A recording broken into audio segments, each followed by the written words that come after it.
اور ان کے رشتہ دار وہاں اکٹھے ہوتے ہیں، چائیں پی جاتی ہیں، گپیں ماری جاتی ہیں، ہر قسم کے تبصرے ہوتے ہیں. ان کو وہ اپنی حالت دکھائی نہیں دے رہی ہوتی، اور بازار میں کچھ غریب نوجوان دکھائی دے رہے ہوتے ہیں جو ان کے نزدیک نہایت آوارہ اور غیر ذمہ دار اور بے راہ رو ہیں. ان کا کوئی حق نہیں کہ اکٹھے بیٹھے کہیں. غور کرنا چاہیے، سوچنا چاہیے کہ آخر کیوں ایسا ہو رہا ہے. معلوم ہوتا ہے کہ ایسے لوگوں کو اپنی طبی دلچسپیوں کے لیے کوئی نکاس کی راہ نظر نہیں آتی. ہر انسان میں ایک جذبہ ہوتا ہے کسی طرح وہ تسکین حاصل کرے، لذت حاصل کرے، اپنی تھکاوٹ کو دور کرے. اگر کسی کے گھر میں ایک کمرہ ہے غریب کے گھر میں اور وہیں اس کے ماں باپ اور بہن بھائی رہتے ہیں تو اپنے گھر میں بیچارہ کیسے مجلسیں لگا سکتا ہے؟ وہ اپنے جیسے غریبوں کو لے کر باہر نکلے گا، بازاروں میں کہیں برف والے کے پاس کھڑا ہو جائے گا، کہیں کباب کی دکان پر، کہیں کسی مٹھائی کی دکان پر، پھر وہاں سے گزرتے دیکھے گا عورتوں کو، لڑکیوں کو. کچھ بے پردہ وادار ہوں گی، کچھ نے بے احتیاطی کی ہوگی، پھر ان پر اس کی نظریں پڑیں گی. اور اس کی جو تعلیم اور تربیت ہے جو گھروں میں عموماً شروع ہوتی ہے، اس کا پس منظر بھی آپ دیکھیں تو معلوم ہوگا کہ اکثر اس ایسے نوجوانوں کے ماں باپ خود تربیت کے محتاج ہوتے ہیں، اور معاشرے کی وجہ سے یا اقتصادی کمزوریوں کی وجہ سے یا تو انہوں نے تعلیم ہی حاصل نہیں کی ہوتی، یا ایسے گھروں میں پرورش پائی ہوتی ہے جہاں کرختگی روزمرہ کی عادت ہے. خاوند کی بیوی سے بدسلوکی، بیوی کی خاوند سے بدسلوکی، یہ روزمرہ وہ دیکھ رہے ہوتے ہیں. ایسے گھروں میں پلنے والے ان بچوں کو آپ محض قصوروار قرار دے کر رد کر دیں اور یہ سمجھ لیں کہ امور عامہ تھانے دار، ناظر امور عامہ تھانے دار بن کے ہر وقت ان بچوں کے خلاف کارروائیاں کرتا رہے گا، یا ان کو خدا الحمدیہ پکڑ کے بدنی سزائیں دے گی، یا اور کئی قسم کی ان کے خلاف تعزیری کارروائیاں کی جائیں گی. یہ درست بات نہیں ہے. آپ کی سوچ ہی بگڑی ہوئی ہے. اس صورت میں اصلاح ہمدردی اور حسن سے پیدا ہوتی ہے. قرآن کریم نے یہ فرمایا ہے حسن کے بغیر برائی دور نہیں ہو سکتی. اور یہ رد عمل جس کا میں نے جس کی مثال آپ کے سامنے پیش کی ہے، یہ حسین رد عمل نہیں ہے، یہ ایک ظالم رد عمل ہے. اس کا حقیقت سے کوئی تعلق نہیں. اس لیے سب سے پہلے تو جو تربیت کے ذمہ دار ہیں ان کی تربیت ضروری ہے. ان کو خود اپنی تربیت کرنی چاہیے، اپنے نفس کا محاسبہ کرنا چاہیے، اپنے دل کو ٹٹول کر دیکھنا چاہیے کہ اس قسم کے جب وہ نظارے دیکھتے ہیں تو ان کے دل میں ان بیچارے نوجوانوں کے لیے ہمدردی پیدا ہوتی ہے، یہ نفرت پیدا ہوتی ہے. اگر نفرت پیدا ہوتی ہے تو وہ لوگ خود بیمار ہیں. ان بیچاروں پر کی کیا اصلاح کریں گے؟ پھر جب آپ دیکھتے ہیں کہ بعض لوگ ویڈیوز لے کے جاتے ہیں ہندوستان کے گانوں کی فلمیں یا یورپ کی بعض فلمیں اور اکٹھے ہو کر کہیں دیکھتے ہیں تو بعض لوگوں کو آگ لگ جاتی ہے. کس قدر تباہی پھیل گئی ہے. اڈے بنے ہوئے ہیں، امور عامہ کچھ نہیں کر رہی، خدا الحمدیہ کچھ نہیں کر رہی، انصار اللہ کچھ نہیں کر رہا، صدران محلہ بے پرواہ ہیں. وہ یہ نہیں سوچتے کہ ان میں سے جو متمول ہیں ان کے گھروں میں بھی ٹیلی ویژنز ہیں، ان کے گھروں میں بھی سہولتیں ہیں. ان کی کمزوریوں پر معاشرے کی ان کی کمزوریوں پر ان کے حالات نے پردہ ڈالا ہوا ہے، ان کی اقتصادی حالت نے پردہ ڈالا ہوا ہے. اور وہ لوگ بھی گھر میں روزانہ ایسی باتیں کرتے ہیں اور ان سے زیادہ کرتے ہیں جن کو کبھی مہینے میں ایک دفعہ کوئی ویڈیو مل گئی بیچاروں کو. پھر وہ جب لوگ گزر رہے ہوتے ہیں گلیوں سے، کہیں سے گانے کی آواز آ رہی ہوتی ہے، بعض لوگ مشتعل ہو جاتے ہیں کہ دیکھو جی یہاں ربا میں گانے گائے جا رہے ہیں. اور بہت سے ایسے گھر بھی ہیں جہاں جو اتنے وسیع ہیں کہ ان کے گھروں کی گانوں کی آوازیں باہر نہیں جاتی. بہت سے ایسے لوگ بھی ہیں جن کو ایسی نئی قسم کی بجلی کی مصنوعات میسر ہیں کہ کانوں میں اس کی ایک تار کی ٹوٹی دے دی اور کسی کو بھی آواز دی جائے گی، وہ اپنے آرام سے بیٹھے جو مرضی سنتے رہیں. تو حقیقت پر نظر رکھے بغیر محض تنقید سے اصلاح نہیں ہو سکتی. یہ ٹھیک ہے کہ گانوں کے اوپر کسی زمانے میں جماعت میں بہت سختی ہوا کرتی تھی، اور بعض لوگ ان میں سے ایسے ہیں جن کو قادیان کے وہ زمانے یاد آ جاتے ہیں۔ وہ کہتے ہیں جی دیکھو قادیان میں فلاں جگہ گانے کی آواز آئی تھی تو موریامہ نے یہ کام کیا تھا، ان کو گھروں سے نکال دیا تھا، ان کی دکانیں بند کرا دی تھی۔ لیکن وہ یہ نہیں سوچتے کہ وہ کون سا ماحول تھا اور یہ کون سا ماحول ہے۔ وہ حضرت مسیح موعود علیہ السلام کے تربیت یافتہ صحابہ کی نسلیں تھیں، جن کے والدین نے اپنے گھروں میں سوائے تلاوت یا پاکیزہ نظموں کے کچھ بھی نہیں سنا ہوا تھا۔ ان کی نسلیں جب نرمی اختیار کر رہی تھی تو اس سے بہت اجنبیت پیدا ہوتی تھی ماحول میں، اور جو ماحول دوسرا ہندوستان کے معاشرے کا تھا وہ بھی اتنا بد نہیں تھا۔ اب صورتحال اس سے بالکل مختلف ہے۔ ان میں سے بہت سے جو نوجوان آج ہمارے شہروں میں یا محلوں میں آباد ہیں، جو احمدی بھی ہیں، ان میں سے بھاری اکثریت ایسی ہے جنہوں نے اعلیٰ بزرگوں کی تربیت حاصل نہیں کی۔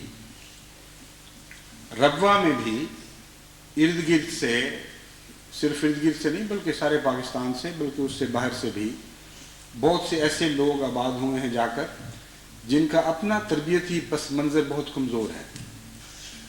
ایسے لوگ جو مشرقی افریقہ سے وہاں گئے یا انگلستان سے گئے یا اور دوسرے ملکوں سے گئے، انہوں نے اپنے ماحول میں اس سے بہت زیادہ گانے سنے، رقص و سجود دیکھے، فلمیں روزمرہ چلتی دیکھیں، اور ان کے نزدیک یہ کوئی برائی نہیں تھی۔ وہ یہ ساری چیزیں نہ صحیح، ان میں سے کچھ چیزیں لے کر ربوہ پہنچ گئے۔ پھر جیسا کہ میں نے بیان کیا، اقتصادی بدحالی کی وجہ سے بہت سے آراموں سے یہ لوگ محروم ہیں۔ نہ ان کے گھروں میں پنکھے ہیں، نہ ان کے گھروں میں علیحدہ بیٹھنے کی جگہ ہیں، نہ ان کو اچھا کھانا میسر ہے۔ ان بیچاروں کی عیاشی کی انتہا یہ ہے کہ اچھا گانا سن لیں، اور جب وہ سنتے ہیں تو آپ لوگ ان کو ایسی غضب کی نظر سے دیکھتے ہیں کہ تباہ ہو گئے ہیں یہ لوگ، ذلیل لوگ ہیں، انہوں نے ساری دنیا کو تباہ کر کے رکھ دیا ہے، اور جماعت احمدیہ کے اوپر داغ لگ گئے ہیں۔ ان کو زبردستی، جس طرح جراح عضو، گندے عضو کو کاٹ کے پھینکتا ہے، ان کو کاٹ کر اپنے معاشرے سے الگ کر دو۔ یہ غیر حقیقی باتیں ہیں۔ اس کا مطلب یہ ہے کہ ہم خود ایک تصنع کی زندگی بسر کر رہے ہیں اور تصنع کی حالت میں سوچ رہے ہیں۔ ان سب لوگوں کی مجبوریوں اور تکلیفوں پر نظر رکھنا ضروری ہے۔ وہ تکلیفیں اصل بیماریاں ہیں، وہ ناداری کی حالتیں اصل بیماریاں ہیں۔ ان معاملات میں آپ ان سے ہمدردی نہ رکھیں، اور بیچارے اپنے معصومانہ رنگ میں تھوڑا سا بھی اپنے دل کی تسکین کا سامان پیدا کریں تو آپ غیظ و غضب کا شکار ہو جائیں۔ یہ ہے اصل بیماری روحانی جو آپ کو لاحق ہے۔ اس لیے سب سے پہلے تو اصلاح کرنے والوں کو اپنے نفس کی اصلاح کرنی چاہیے۔ ایک دفعہ مجھے یاد ہے ربوہ میں میں نے اپنی مجلس عاملہ کو کہا، انصار اللہ میں تھا یا خدام احمدیہ میں، اس غالباً انصار اللہ کی بات ہے، میں نے ان سے کہا کہ بہت سارے لوگ ہیں، لڑکے ہیں بیچارے، جو آوارگی کا شکار ہوتے چلے جا رہے ہیں اور ان کے متعلق لوگ شکایتیں کرتے ہیں، تو کیوں نہ ہم یوں کریں کہ اپنے میں سے ہم اپنی ذمہ داری یہ کر لیں کہ ہم میں سے ہر ایک یا دو یا تین کو خصوصیت کے ساتھ اپنا دوست بنانے کی کوشش کرے گا، ان سے وہ تعلق رکھے گا، ان کے مسائل سنے گا، ان کے دکھوں کو اپنانے کی کوشش کرے گا، اپنا سکھ ان کے ساتھ بانٹنے کی کوشش کرے گا، اور دیکھیں تو صحیح کہ پھر کیا نظر آتا ہے۔ چنانچہ ہم میں سے جس نے بھی اس نصیحت پر عمل کیا اس کی اپنی حالت بدل گئی۔ بعض نے مجھے بتایا کہ بڑے دردناک حالات ہیں۔ ہم نے جب ان کے پاس بیٹھے، ان سے چائے پہ بلایا، اول تو وہ حیران رہ گئے کہ ہمارے تو لوگ منہ پہ تھوکا کرتے تھے کہ یہ کون خبیث انسان ہے، اور یہ اچھا والا معزز شریف آدمی یہ اپنے گھر چائے پہ بلا رہا ہے۔ کہتے ہیں اسی احسان کے سلوک نے اس کی حالت بدلی۔ پھر جب اس کے حالات معلوم کیے تو پتہ لگا کہ یہ بہنوں کا حال ہے، یہ فلاں بھائیوں کا حال ہے، ماں باپ کی اس طرح ناچاکی ہے، یہ گھر میں غربت کا ماحول ہے، یہ تنگیاں ہیں، تو بجائے اس کے کہ ایسے شخص سے وہ نفرت کرتے، ان کے لیے ان کے دل میں ہمدردی پیدا ہوئی، محبت پیدا ہوئی، ان کے لیے کئی ایسے اقدامات کا موقع ملا جو اپنے کمزور بھائی کے لیے ایک اچھا، ایک نسبتاً متمول بھائی کیا کرتا ہے، حسب توفیق ان کی خدمت کی توفیق ملی ان کو۔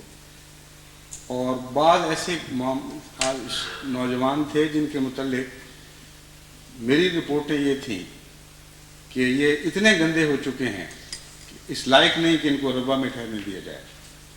ان کے اندر سے بڑے بڑے پیارے نوجوان پیدا ہونے شروع ہو گئے۔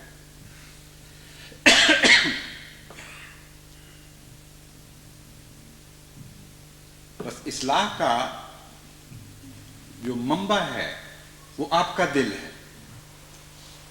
آپ کے دل میں اگر حسن ہوگا تو آپ اصلاح کر سکیں گے۔ ادفع باللتی ہے احسن السیئہ فرمایا ہے اللہ تعالیٰ نے۔ سختی کے ذریعے بدی کو روکنے کا کہیں کوئی حکم نہیں ملتا، ہاں حسن کے ذریعے برائی روکنے کا حکم ہے۔ حضرت اقدس محمد مصطفیٰ صلی اللہ علیہ وآلہ وسلم حسن کی آماج گاہ تھے، ایک حسن کا ٹھاٹھے مارتا ہوا سمندر تھا جس کو خدا نے یہ طاقت ودیت کی تھی کہ ہر بدی پر اپنی حسن کی موجوں کے ذریعے غالب آ جائے۔ بس ہم نے اگر حضرت محمد مصطفیٰ صلی اللہ علیہ وآلہ وسلم کا رخ اختیار کرنا ہے تو خیر امم بننا ہمارے مقدر میں ہے، ہم لازماً خیر امم بنیں گے، اور اس سنت کی برکت سے ہم برائیوں پر غلبہ پا جائیں گے۔ لیکن اگر سنت مغرب کی اختیار کریں یا دنیا داروں کی اختیار کریں اور دعوے یہ کریں کہ ہم نے برائیوں کا قلع کما کرنا ہے تو ایک جھوٹی بات ہے، ایک حمقاء کی جنت ہے جس میں آپ بستے ہیں۔ اس لیے ان چیزوں کی طرف